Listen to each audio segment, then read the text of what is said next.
Hey everyone, as you can see, we did a two-parter. We meant to do a single-parter. We recorded it with Ashley. Yeah. But the second part kind of got screwed up. Yeah, a little camera mix up. My fault. I'm the camera guy. My fault. It's all good. Did you not have enough Nas that day, or? I think it was the fact that you guys were drinking Red Bull. It threw me off. Oh. Yeah. But it's a shame because that was actually the best part of the video. Like, we had just picked up and started going. Yeah. I mean, there was that part where she quoted the entire Great Gatsby. Oh, yeah. Wasn't that great? That was awesome. I couldn't believe she knew that from heart. Verbatim. Verbatim. Yeah, I even checked it later on the web, and it was perfect. Her characterizations, too. Oh. The voices and the whole... Got me. Yeah, I cried. You guys missed it. I literally cried. Yeah, and then there's that part where she juggled blade chickens while riding a unicycle. Yeah. Yeah. I'm sorry, Ash. I know you practiced like 5 weeks for that. And we'll get you next time. Yeah, we will definitely have that on camera next time. That was a shame. Oh man, there was so many good things that she did and that we did, like all of us together. There was where we stopped a robbery.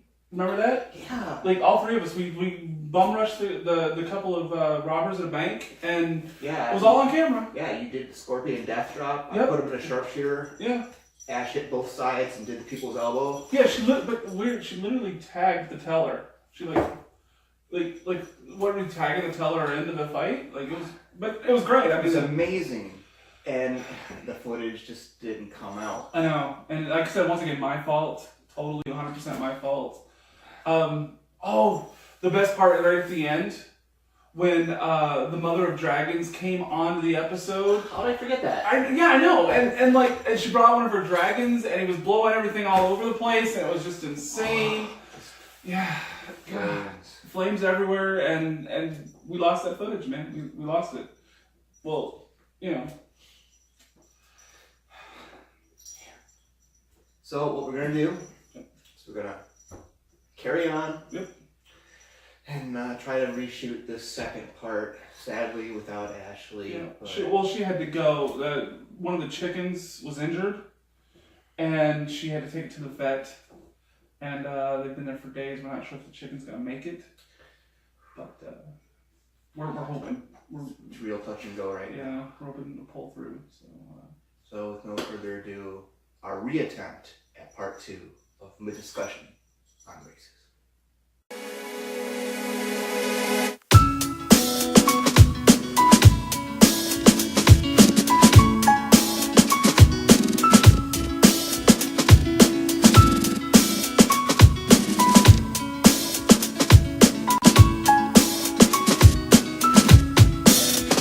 Hey everyone, and welcome to Matube. My name's Steve. And I'm Chris. And we're picking up right where we left off. Yeah, actually. We're just gonna get right to Where it. did we leave off at? We left off right before the video. Gator Country. Hey, yes. Yes. The Idahoan Amazon herself, Jessica Baird. Hi guys, I want to preface this by saying that one of the things that is not discriminatory about racism is what race you can be racist towards. You can be racist towards any different group of people as long as they have a skin color at all and they're not just, muscle without skin. I guess you could still be racist to them. Muscle people. Racism. But the thing that drives me crazy is how the alt-right goes along with what we know to be an idiotic thing that we have done in the past, which is blame a race, a group of people for issues that we have. Absolutely the most ridiculous thing ever. We've done that with the Holocaust. We've done that when we, persecuted the Japanese and civil rights movement. We've always blamed a group of people who, no matter what country, no matter what race, for our problems. And the alt-right is continuing this tradition. Of course, the left is too, but that's a different conversation. But the alt-right is continuing this by saying things like Mexicans and black people are responsible for welfare. No, they're fucking not. No, they're not. They're not responsible for welfare. Welfare was created by white people for white people. Just because Mexicans and black people also take advantage of welfare does not make it a race issue. It's ridiculous. That's like, you know, like someone from Czechoslovakia coming here and murdering someone. It's like, all these Czech people, man, they are murderous. No, they're not. Not because one Czech person did one thing. It's ridiculous. Anyway, so the whole issue is that we shouldn't discriminate, especially to muscle people, because they already have enough issues on their hands. Plight of the muscle people. Pretty good.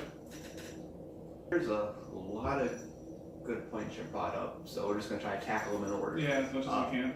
Yeah, let's start with the welfare stereotype. Yeah, it's sad that became a stereotype to me, because white people use it as much percentage-wise as blacks and Mexicans, I would think. I mean, you know, I was on it when I was a kid. Like, I think a lot of people were. Yeah, I mean, again, the only real common denominator is if you're poor, you're going to be more likely to go on welfare. Well, no shit, Sherlock.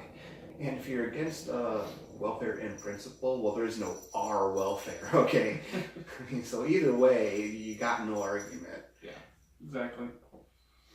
If we go from that to the alt-right, because they're the ones bringing that up a lot now, is like Jessica said about the whole food stamps, and the alt-right using a people as a crutch, I guess, like oh, my problems are terrible because of insert group.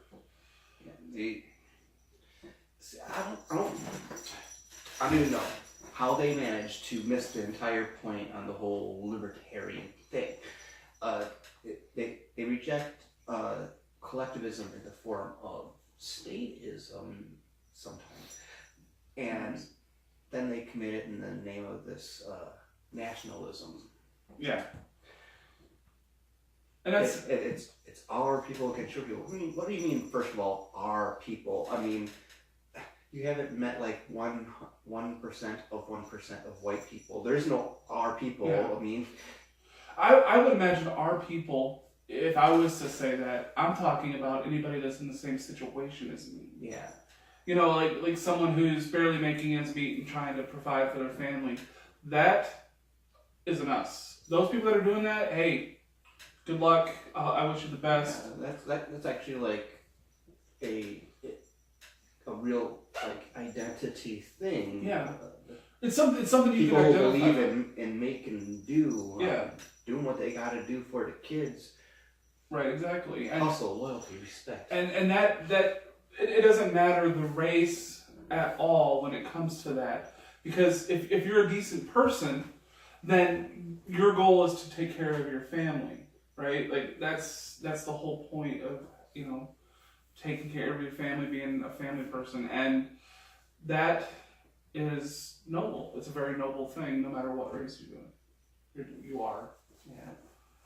But that also brings up a good point with the whole idea of creating these false divisions to distract us from what's really going on.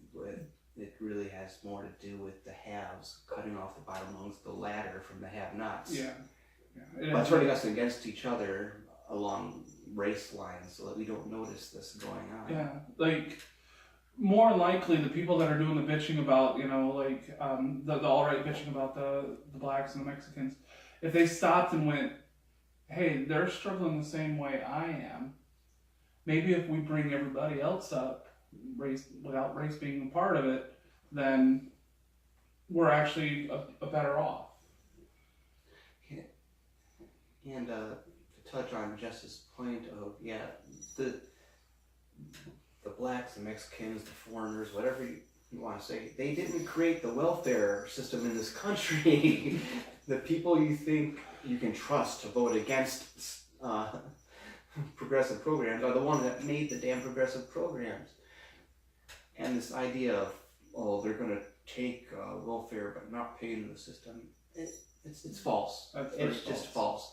the moment you buy anything in this country, you're paying into the system. Right. Every transaction is taxed to death. If you're renting, part of your rent is going to pay for your landlord's property taxes. Yeah. So I mean, you're part owner of the land. If you want to talk about the whole alt-right theory of tax victims all have a stake in the land here, even if they don't technically own the land. Okay, well, fine. They're tax victims too. Exactly. We're going to pivot to racism in the Libertarian Party. I want to preface that by saying we're all inclusive in the Libertarian Party. Whatever your views are, you're allowed your views. And that's why we ended up with so many racists in the Libertarian Party, I think, is because we do allow you to have your own opinion. But it doesn't mean we have to like your opinion or think you're a good person. Or call it a libertarian opinion. Yeah, exactly. I think if you're a libertarian and you're against another race, you have to be against that race because you think that they're inferior. Because if you're a libertarian, you believe in life, liberty, and the pursuit of happiness for everyone, for all people, no matter who, whatever they are.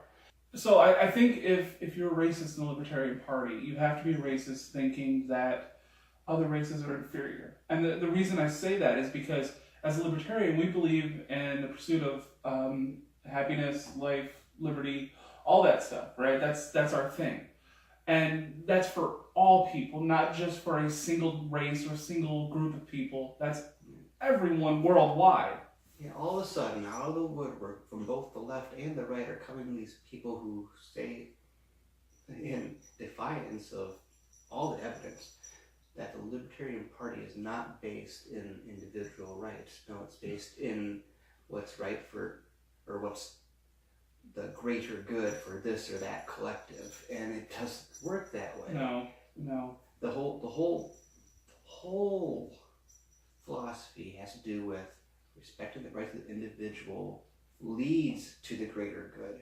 Right. If you do not believe that, you don't believe in libertarianism. And that's what I'm saying. Like, you don't have a place in the Libertarian Party if you're a racist because either you're ignorant of science, thinking that any race is inferior to another, because you're obviously an idiot, or you are against a particular race. And if you're against a particular race, just for being that race, then you're not allowed in the Libertarian Party, because that's totally against everything that we believe.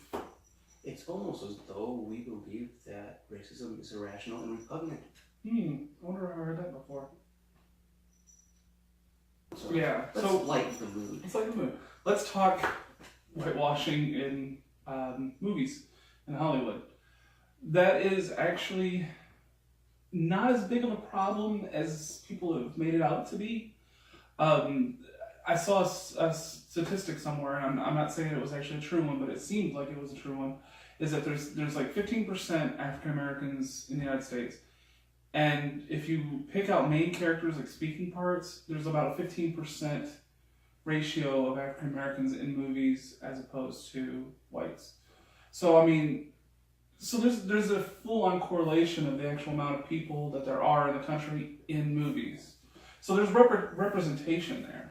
Yeah, I mean, just from what I've observed, yeah, you see about the same number of black faces on the TV show as I see, walking down the street. And I feel like people seem to forget that there are successful black shows on TV, or there were, not so much too many now. It's more like most stuff is kind of like a mix now.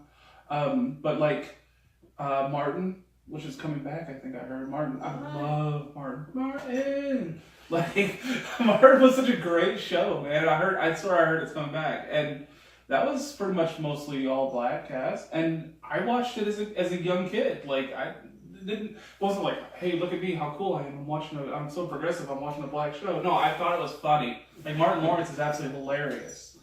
And especially back then, like, he was really funny back then. Shanae. Yeah, Shanae. Oh, Shanae. She's so great. Shanae. People have a short memory. It's like with the superhero thing. They're saying, oh, look, Black Panther, the first ever black superhero. What? No. There was Blade. There was Spawn. Spawn was black. Yeah, he was one of the biggest ones. He was the flagship comic for Image. Yeah, that was their like main thing for a very long Todd time. McFarlane built his fortune on Spawn. Yes, he did. Black superhero. Yep. Will Smith did that one just not too long ago, where he was the drunk guy. Hancock. Hancock, yes, Hancock, that one. So I mean, yes, there have been like superheroes, but I let him play that shot too. Oh yeah, Deadshot, another yeah. There you go. So I mean, there is representation there, and I think one of the biggest problems is people say that they can't watch a show that they identify with or a movie because there's not like as say like a black man can't watch a movie and not identify with the superhero. I can tell you, man, I watched Black Panther today, just not too long before this recording, and I identified with the main character, with the actual Black Panther, because he was a good guy. You know, he tried. Like, he cared about his country, he cared about his people, and he wanted to be a good king. And I'm no king, I would never be a king, but taking care of my family, taking care of my people around me, and stuff like that, I identified with. And I'm a white guy, oh no, like I can't identify with a black superhero. He's kind of like one of my favorite superheroes now after watching that movie. Yeah, all the greatest heroic tales are universal. Yeah. Also worth noting is that Black Panther was a story written by a Jewish guy. Really? Yes. Good old Stan Lee. Oh, yeah, okay, yeah. But, I mean, obviously there's like a lot of cross-pollination as far as, you know, who can feel inspired by who. I mean, you don't want to get into overshoot the mark and get into racism the other way by saying that black people should only be able to relate to black people. Yeah, or white people should only relate to white people. Or people. Yeah, I mean, we have the same struggles, man. Yeah, like my favorite character in Black Panther was his sister. She was just that character was awesome. The actress was amazing. I don't know her name, unfortunately, but she was absolutely amazing. Like, she was so cute and adorable. And snarky. I love snarky women. She was so great. Yeah, like I've said before, I don't know if I've ever said it on this show before, but I think I've said it on the radio, like, when it comes to like identifying with someone, it's easier to identify with someone who's closer to what you are. Like Chris is a white male, pretty the same age as me. I can identify with him. It's a lot easier to identify with somebody who's living the same life that I'm living, as opposed to another white male who's, say, a millionaire. I can't identify with him. I don't know what his problems are. I don't understand his problems, and he wouldn't understand mine. But a poor black man that's my age, easily identified with. I can easily identify with that guy. You know, and that's one of the things that I think people need to understand is, like, you can identify with someone not because of the color of their skin, but because of the situation they're in. There's no one that's born a racist. No one is. When you put a bunch of kids in a room and you've never taught them like anything, those kids just play. They have fun. And that's the way we should grow up as adults, and remember that. Remember, hey, like that's a person there that if I would have been a kid with that kid, like we would have played baseball together, and we wouldn't have even thought about the fact that they were a different color. All right, well, do you have any final thoughts or anything else you want to talk about racism? I'll say that most of the racism you see is fueled by, both intentionally and unintentionally, fear. And some smart guy said one time, "Perfect love driveth away fear." What was that? Will Smith?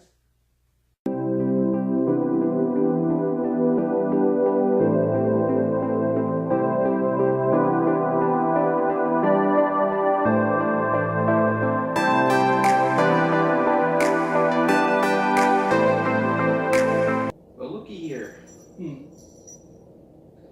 The Libertarian Party platform states, "We condemn bigotry as irrational and repugnant.